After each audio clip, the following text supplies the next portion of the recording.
واقعہ کربلا کے بعد جب اہل بیت کا قافلہ دربار ابن زیاد میں لایا گیا تو دربار سجا ہوا تھا۔ صاحبان اقتدار اپنی اپنی کرسیوں پر بیٹھے تھے۔ ابن زیاد نہایت رونق سے اسیروں کو دیکھ رہا تھا کہ اس کی نظر ایوان کے آخری حصے میں ایک باوقار خاتون پر پڑی جو تمام تر پریشانیوں اور غریب الوطنی کے باوجود پرسکون بیٹھی تھی۔ اس نے نہایت تلخ لہجے میں پوچھا، یہ خاتون کون ہے؟ مجمع خاموش رہا۔ اس نے آپے سے باہر ہو گیا، بتاتے کیوں نہیں؟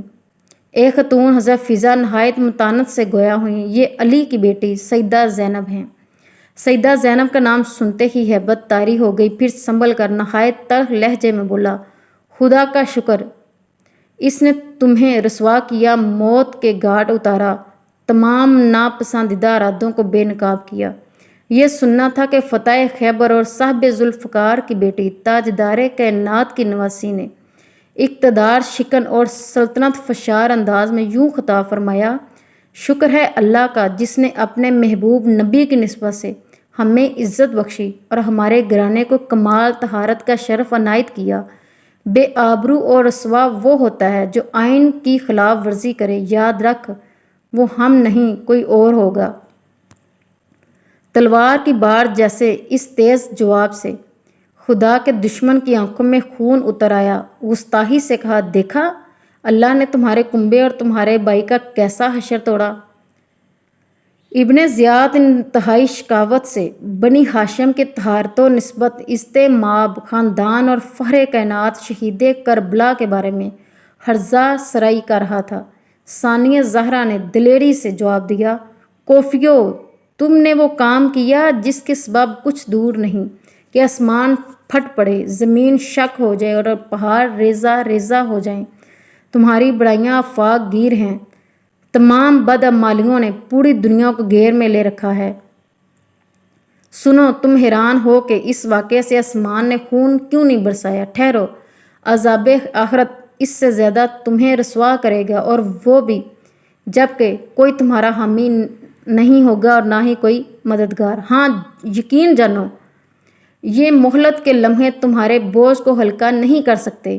وقت قبضہ قدرت سے باہر نہیں، انتقام کی گٹھریوں کو قریب سے سمجھو اور داور محشر گناہ گاروں کی گات میں ہے۔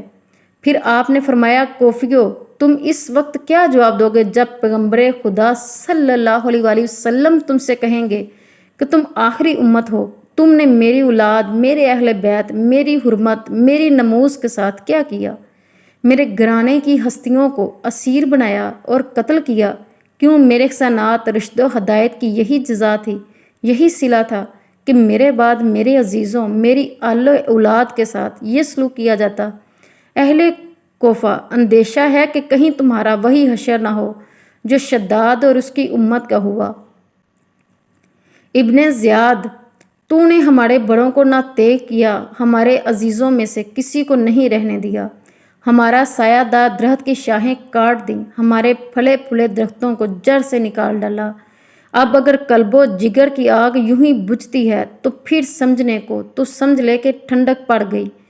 حقیقت روز حشر اشکار ہوگی۔ اس وقت تم ہوگے اور آتش جہنم کے انگارے ہوں گے۔ تو حقائق پر پردہ ڈالنے کے لیے بد کلامی پر تل گیا ہے۔ یہ ایک تلخ حقیقت ہے جو میرے دکھی دل کی آواز ہے۔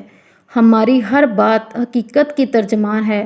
فوج یزید نے قافلہ حسینی کو بدترین مصائب میں مبتلا رکھا، مگر علی کی بیٹی نے ایسا فصیح بلیغ خطبہ ارشاد فرمایا کہ دنیا آج تک حیران ہے۔